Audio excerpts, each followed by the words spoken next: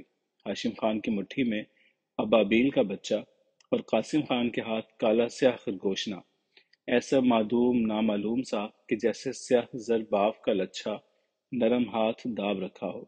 اچانک باپ اور راجہ کو سامنے پا کر مبہوت سے ابابیل اور خرگوشنے والے ہاتھ پیٹھ پیچھے لکانے لگے۔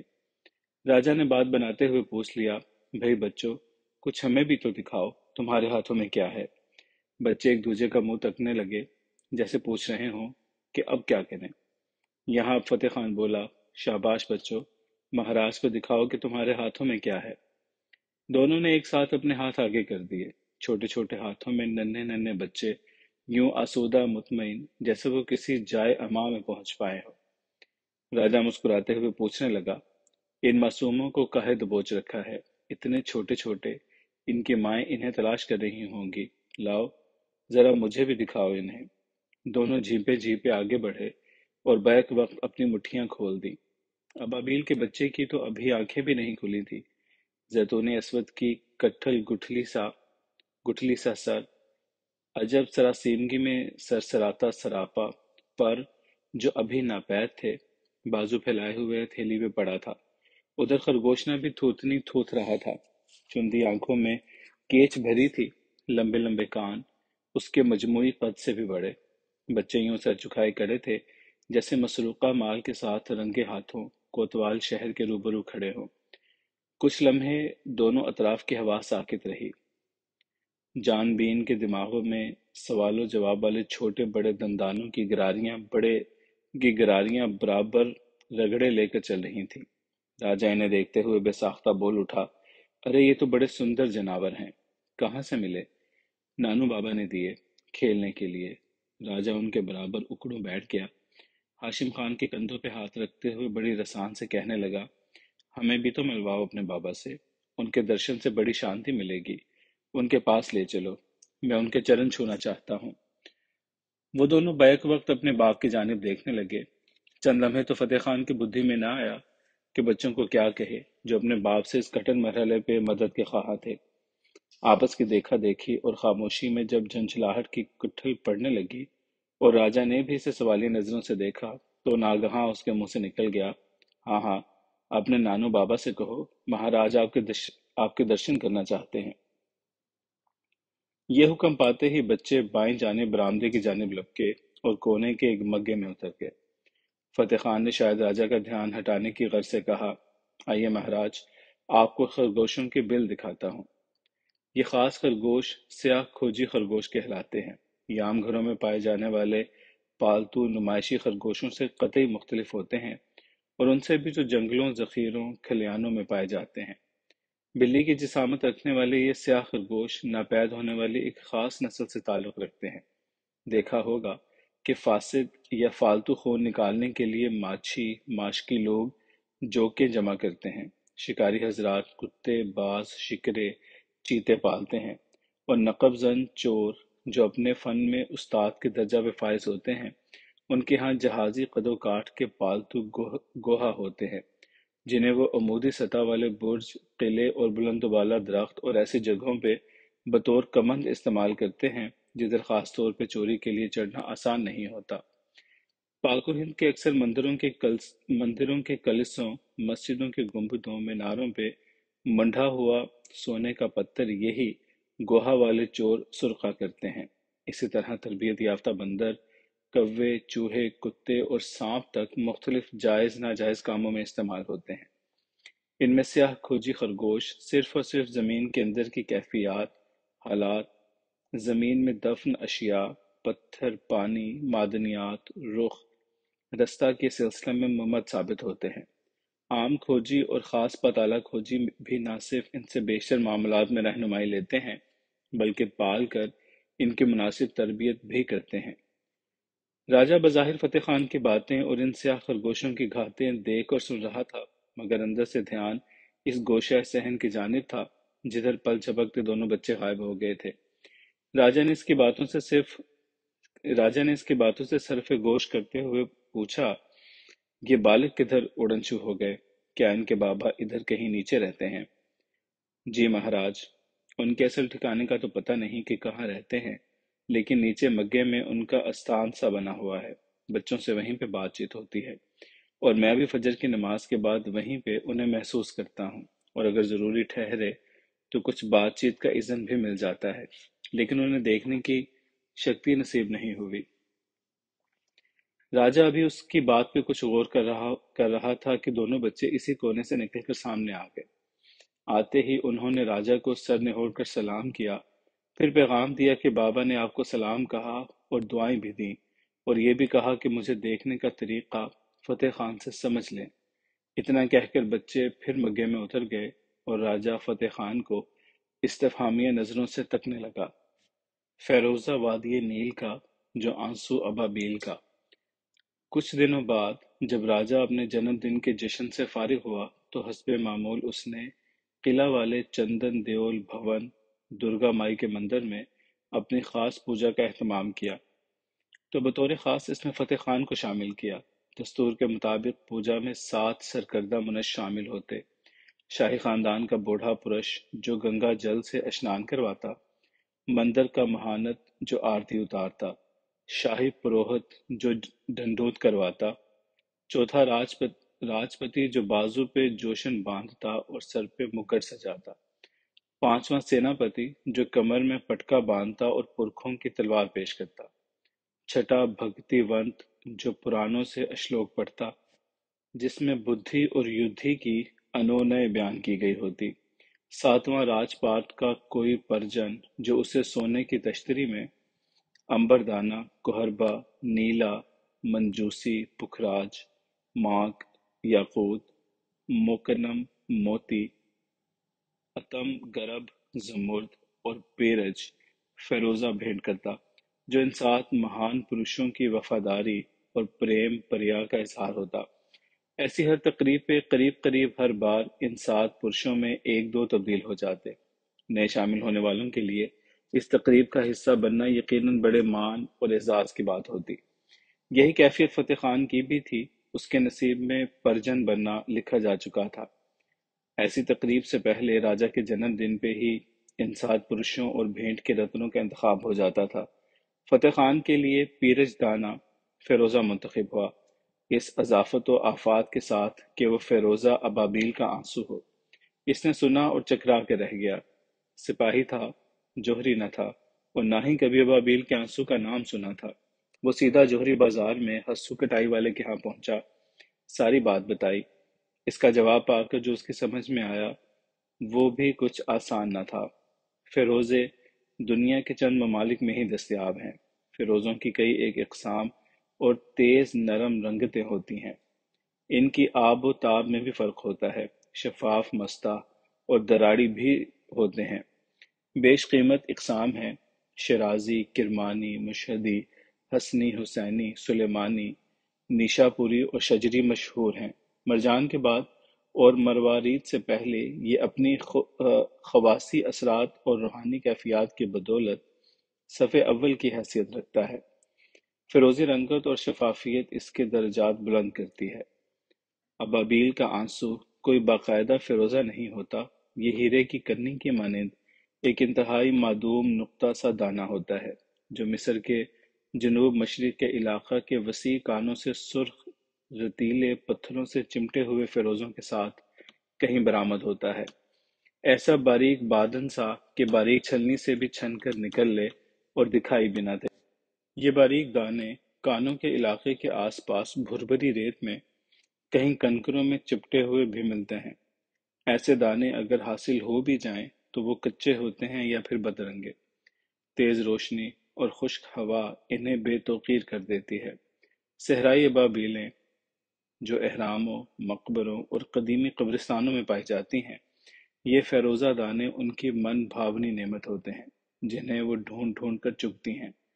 مزے کی بات ہے کہ یہ دانے انہیں دن کے اجالے کی نسبت شام کے جھٹپٹے اور رات کی تاریکی میں زیادہ واضح دکھائی دیتے ہیں، اور یہ بھی کہ کوئی باطنی حس انہیں ریت کے نیچے بھی نگینوں کی موجودگی کی نشاندہی کروا دیتی ہے، اور یہ سمندری قاز سیگل کی طرح بہت اوپر سے غوطہ لگا کر ان تک پہنچ جاتی ہے۔ باجرہ برابر جب یہ دانہ اس کی چونچ کی گرفت میں آ جاتا ہے تو وہ اسے لے کر قدرے بلندی پہ پہنچ کر نیچے گرا دیتی ہے، پھر بجلی کسی صورت سے نیچے جھکولا لے کر غوطہ لگاتی ہے۔ زمین ابھی بہت دور ہوتی ہے کہ اسے فضا میں ہی اپنی زد میں لے لیتی ہے۔ اسے فضا میں یہ کھیل کھیلنا بہت پسند ہے۔ شاید یہی وجہ کہ کعبہ میں حملہ آوروں اور گرانڈیل جنگی ہاتھیوں پہ اس پراسرار پرندے کے ذریعے ننھی ننھی کنکریاں پھینکوا کر انہیں تباہ کروا دیا گیا۔ اس طائر لاہوتی کا ذکر فرقان الحمید میں خصوصی طور پہ ہوا۔ مچھلیوں کے بعد کثرت سے اللہ کی حمد بیان کرنے والا یہی پرندہ ہے۔ اسے اللہ کا سپاہی، ہواؤں فضاؤں کی ماہی اور ابدی راہوں کا راہی بھی کہتے ہیں۔